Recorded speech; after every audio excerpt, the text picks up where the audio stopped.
E aí, pessoal, e finalmente saiu o tão esperado concurso dos Correios. Era um concurso que vinha sendo prometido há bastante tempo. A gente já estava no aguardo dele ao longo desse ano de 2024 e finalmente esse edital ele foi publicado pela banca, pelo IBFC.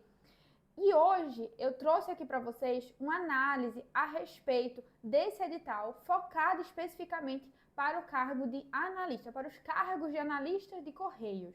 Porque é esse cargo, que são os cargos de nível superior, que terão a discursiva. E é sobre essa discursiva, sobre essa etapa do concurso que a gente vai aprofundar aqui nessa análise. Como eu já havia comentado, eu vou tratar só da parte de analista. Para a parte de analista, teremos 412 vagas, é muita vaga. E o salário inicial desse cargo, ele é em torno de 6.872 ali aproximadamente.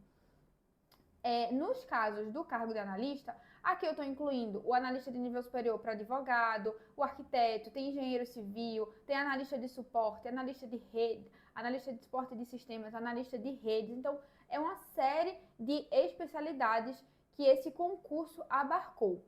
Bom, e falando um pouquinho mais da remuneração, para dar um estímulo para vocês, além dessa remuneração de quase 7 mil reais, os servidores, os futuros servidores, vocês também poderão contar com vale alimentação e refeição, tem vale transporte, tem auxílio creche, tem também um plano de previdência complementar, tem plano de saúde. Vários órgãos por aí não têm essa quantidade de benefícios que esse concurso está oferecendo.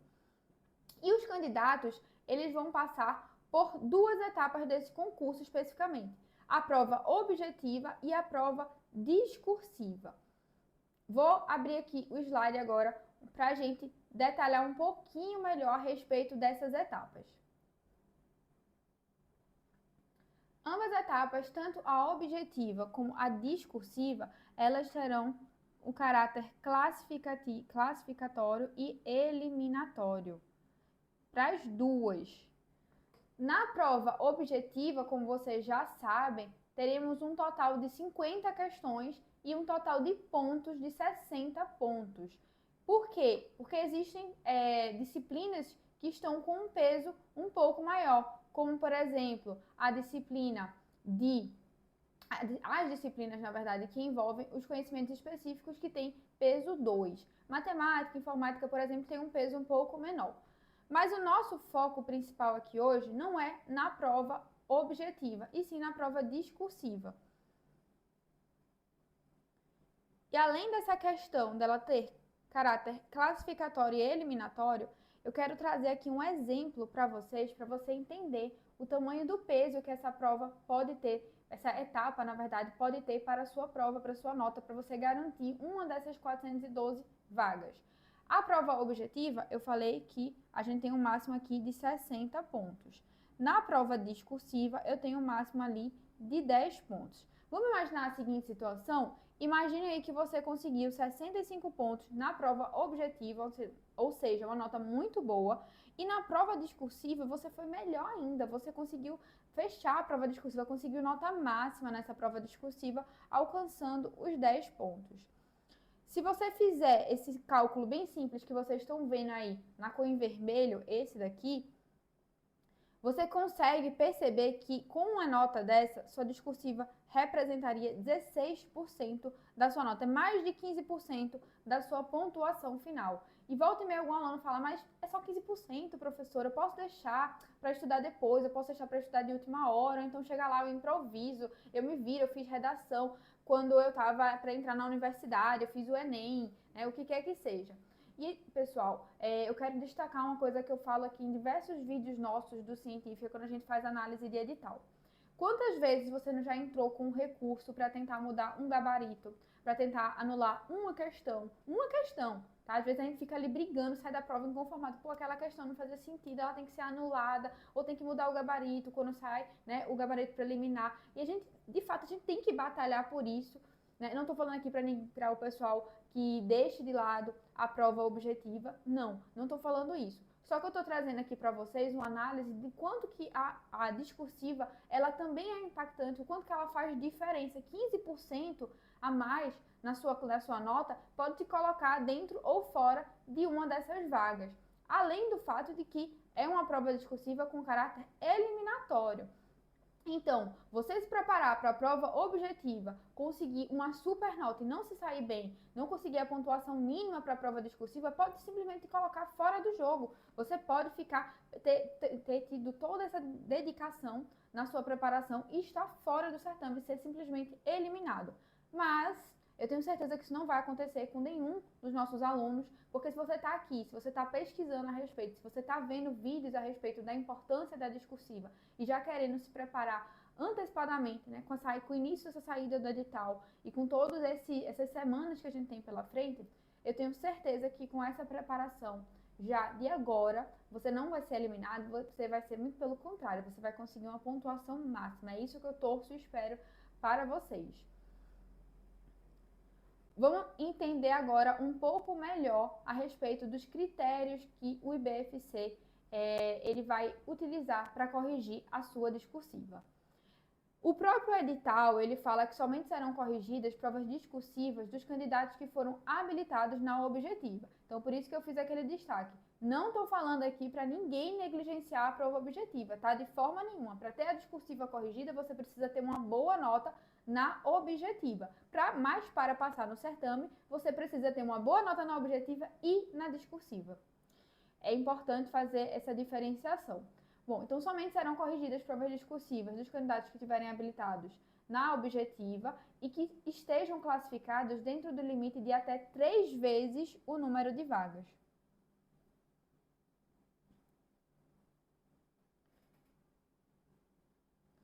O que é que isso quer dizer? Imagine lá o cargo que está no edital de vocês de analista de sistemas na especialidade de produção. E aí eu peguei a localidade especificamente de Brasília. Para esse cargo, ele tinha 12 vagas da ampla concorrência, 2 vagas para PCD e 6 vagas para negro. Ao total, o cargo ele tinha 20 vagas, certo? Como ele fala que serão corrigidas aqueles casos em que o candidato esteja classificado dentro do limite de até 3 vezes o número de vagas, considerando ampla, negros, indígenas e pessoas com deficiência, para cada cargo e especialidade. Isso significa dizer que dessas 20 vagas eu terei 3 vezes esse número, então pelo menos 20 discursivas serão corrigidas aqui. Então 20 pessoas irão ter a sua discursiva analisada. E isso eu estou falando apenas para um cargo, eu peguei aqui como exemplo o cargo, como eu já falei, o cargo de analista de sistemas de especialidade de produção para a localidade do DF. Tá? Eu peguei meramente como exemplo, mas aí para você saber o seu cargo, você faz esse cálculo. 3 vezes o número de vagas é a quantidade discursiva que será corrigida. O edital ele também fala que a prova discursiva é de caráter eliminatório e classificatório, que eu já abordei, vai ser avaliada na escala de 0 a 10, então o máximo de pontos que você consegue obter nessa discursiva seriam 10 pontos, considerando-se habilitado aquele candidato que obtiver nota igual ou superior a 6 pontos. Quando ele fala isso, significa dizer o quê? Que o mínimo que você tem que tirar são 6 pontos. E eu já considero uma nota bem razoável, tá? Não é tão simples assim você conseguir 6 pontos no mínimo na prova discursiva, tá? Mas garantir o mínimo não necessariamente vai te fazer estar dentro de uma dessas vagas. Pelo contrário, né? Se você tirar a nota mínima na objetiva, significa que você vai passar? Né? Não necessariamente. Então, vocês têm que estar acima do mínimo. Vocês têm que mirar essa nota máxima mesmo. Ele também fala no edital, os candidatos que não tiverem sua prova discursiva corrigida, então se você tiver abaixo desses 6 pontos, por exemplo, você está automaticamente eliminado. Ainda que você diga assim, mas professora, eu consegui 58 pontos dos 60. Se você não conseguir o mínimo da discursiva, meu amigo, você vai estar eliminado. Então, aí é que eu chamo a atenção de vocês. Para conseguir ter a discursiva corrigida, você tem que ter uma boa nota na objetiva. Mas para conseguir passar de fato e garantir uma dessas vagas, você tem que vir estudando e se preparando para essas 2 etapas ao mesmo tempo. O edital diz também, a prova discursiva, ela será realizada na mesma data da objetiva, obviamente. Ele fala em uma redação. E aí mais à frente eu vou explicar o porquê que eu estou dando destaque a isso. E ele diz também cujo tema vai ser fornecido no momento da prova, devendo conter, no mínimo, então, preste atenção aqui, tá? No mínimo 20 linhas e no máximo de 30 linhas. Cuidado para você não ultrapassar, cuidado para também você não fazer linhas a menos. Com relação aos critérios da banca, isso aqui está disposto no próprio edital, tá? Não tirei da minha cabeça, tirei do próprio edital de vocês. Ele fala o seguinte, com relação à progressão, informatividade e coerência, com relação aqui a essa parte, se o seu texto tem coerência, a pontuação máxima será de 2 pontos. Qualidade do conteúdo, se você selecionou argumentos que de fato estejam atrelados com aquilo que foi solicitado no enunciado, se você não fugiu do tema, por exemplo, se você conseguiu interpretar os fatos, defender o seu ponto de vista, demonstrando conhecimentos a respeito daquele tema necessário, aqui a gente vai ter uma pontuação maior, tá? Serão até 3 pontos para essa parte. E olha que interessante, com relação à coesão, o uso adequado e expressivo dos recursos linguísticos com a atividade de composição textual. Isso é, se o teu texto ele tem um encadeamento, uma sequência lógica de ideias, se você utilizou os elementos de ligação necessários para demonstrar esse, como ele diz, expressivo recurso linguístico com atividade de composição textual, também a pontuação máxima será de até 3 pontos. E com relação ao domínio da norma padrão, ou seja, com relação a aspectos gramaticais, se você cometeu erros ortográficos, aqui a pontuação máxima será de até 2 pontos. Achei bem bacana a banca trazer todo esse detalhamento já no próprio edital, porque muitas vezes a pessoa fica perdida, se perguntando, né, quando recebe a nota, poxa, mas como é que foi feita essa análise? O que é que ele pontuou? O que levou em consideração para pontuar? Quais foram os critérios e qual é a pontuação máxima para cada um daqueles critérios? Então, foi muito organizado da parte do IBFC detalhar dessa forma.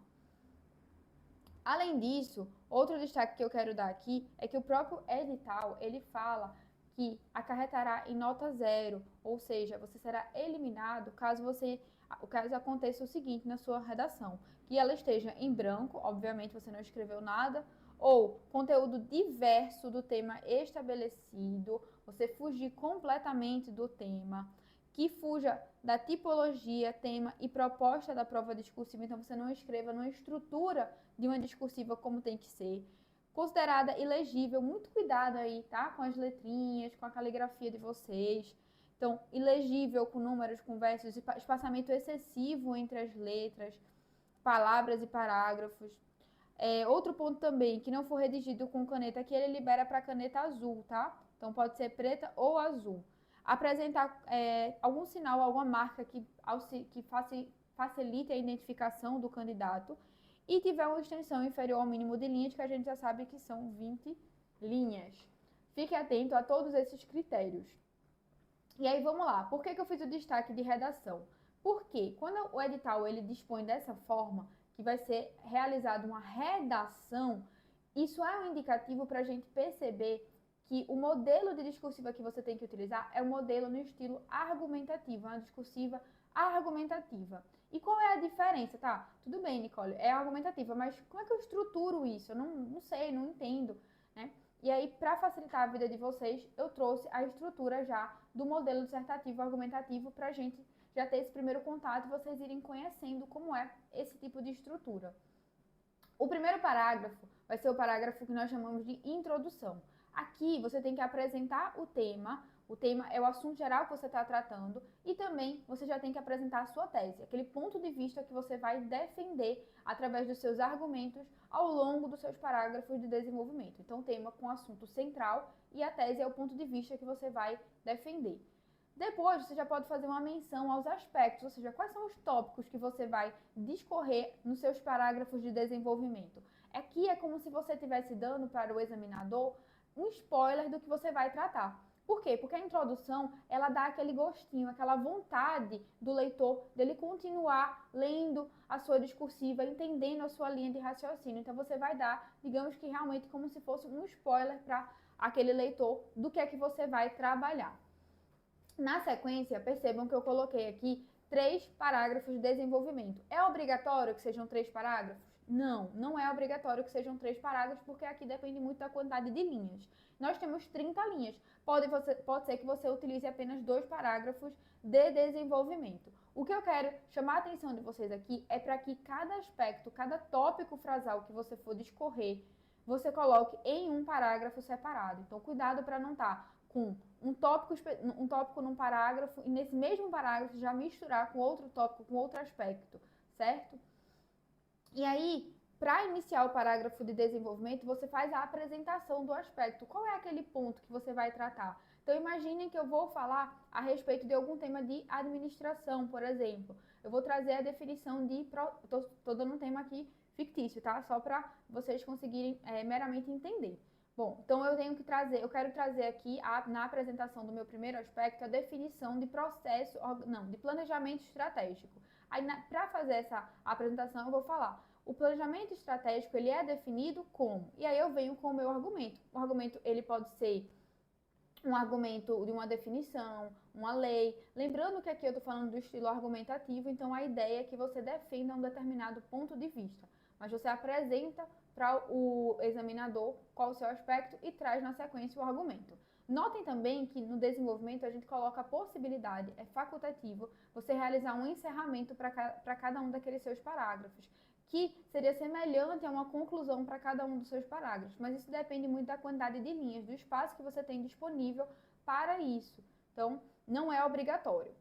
No próximo parágrafo do desenvolvimento, eu já vou trazer um outro aspecto, um outro tópico frasal para detalhar nele e para apresentar argumentos sobre ele, também ainda defendendo essa tese que a gente falou dela desde o começo.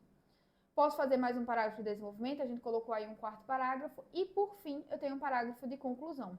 O parágrafo de conclusão, muitos alunos têm dificuldade, mas ele é apenas uma reafirmação da tese. Aqui você não vai trazer uma coisa nova, você não vai trazer um outro argumento que já não tenha sido citado no seu texto. A ideia é você reafirmar o ponto de vista. Você pode sim trazer uma intervenção, uma solução para aquela problemática, ou você pode simplesmente fazer uma síntese geral daquilo tudo que você já trabalhou no seu texto, uma síntese geral dos encaminhamentos, dos aspectos que foram abordados. Essa é a estrutura no dissertativo argumentativo, é essa estrutura que você tem que utilizar na sua prova, uma vez que ele falou em redação. Voltando aqui para o nosso slide. Algumas dicas rápidas que eu quero passar para vocês com relação à discursiva, a que você considera argumentativa, tá? Bom, com relação à discursiva, você tem que se concentrar em responder aquilo que foi solicitado. O examinador, ele deixa claro lá no edital de que fuga ao tema leva à eliminação. Redigir a sua resposta com a norma culta. Um dos aspectos, né, que a gente percebeu que o IBFC ele vai observar é essa parte gramatical, ortográfica de vocês. E a dica que eu sempre dou aqui, quando a gente fala de redigir seguindo a norma culta, é que você faça uma revisão para 5 minutinhos, faz uma revisão do seu texto antes de passar para a folha definitiva de respostas. Realizar uma boa estruturação, aqui é no sentido de você dividir bem os seus parágrafos, o parágrafo de introdução, o parágrafo de desenvolvimento, a sua conclusão. Planejar os parágrafos para atender os aspectos, apresentando o aspecto, trazendo o argumento, fazendo o fechamento dele. Não fuja do tema, dos aspectos que foram solicitados. Aplique, pessoal, os elementos de ligação. Nós vimos que a questão da pontuação com relação à coerência, à coesão do seu texto, ela vai ser levada em consideração. E que elementos de ligação são esses que eu estou falando? É articulador, é pronome relativo, é pronome demonstrativo. Respeite as margens do seu texto. Se a margem está ali é porque ela precisa ser respeitada. Então, você precisa realizar a correta translineação, a correta separação silábica desse seu texto. E por fim, mas não menos importante, aproveita para baixar. Aqui a gente tem um e-book que está sendo disponibilizado gratuitamente no link desse vídeo, com várias dicas, com várias estratégias para auxiliar vocês nessa preparação. E ele é um e-book gratuito. Então, já aproveita esse material, baixa para você iniciar o quanto antes essa preparação. E se você gostou desse vídeo, está interessado, gostou de ficar sabendo a respeito de o que é que a gente pode esperar dessa prova discursiva, de quais são os critérios, aproveita e adquire o nosso preparatório. A gente tem um preparatório específico para o concurso dos Correios. Nesse preparatório vocês vão ver com detalhes, com muito mais detalhes, a discussão dos critérios do IBFC. Vocês vão ver apostas para discursiva. Muitas vezes o aluno ele fica perdido. Poxa, professora, mas qual o tema que eu tenho que praticar se eu quero iniciar a minha preparação? Ainda mais quando a gente não tem temas específicos, voltados para a matéria específica do edital. Aí é que a pessoa fica mais perdida, porque pode ser um tema relacionado com atualidades. E no nosso preparatório vocês vão ter uma série de apostas com temas de inéditas e também com provas anteriores e com o padrão de resposta do professor para que você faça a sua discursiva em casa e consiga comparar. E consiga também trocar ideia, tirar dúvidas com a gente para ir esclarecendo para que você consiga chegar na prova super bem preparado. Então temos também estratégias de estruturação, como eu já falei, discursivas de provas anteriores, não só da banca IBFC, mas de diversas outras bancas, SESGRAN Rio, VUNESP, FGV, questões inéditas voltadas para esse concurso e videoaulas sobre todas as estratégias. Para quem gosta de videoaula, não vai faltar videoaulas para vocês assistirem. E é isso, vou encerrar por aqui esse vídeo. Espero que tenha esclarecido para vocês todos esses pontos e a gente se vê numa próxima aula.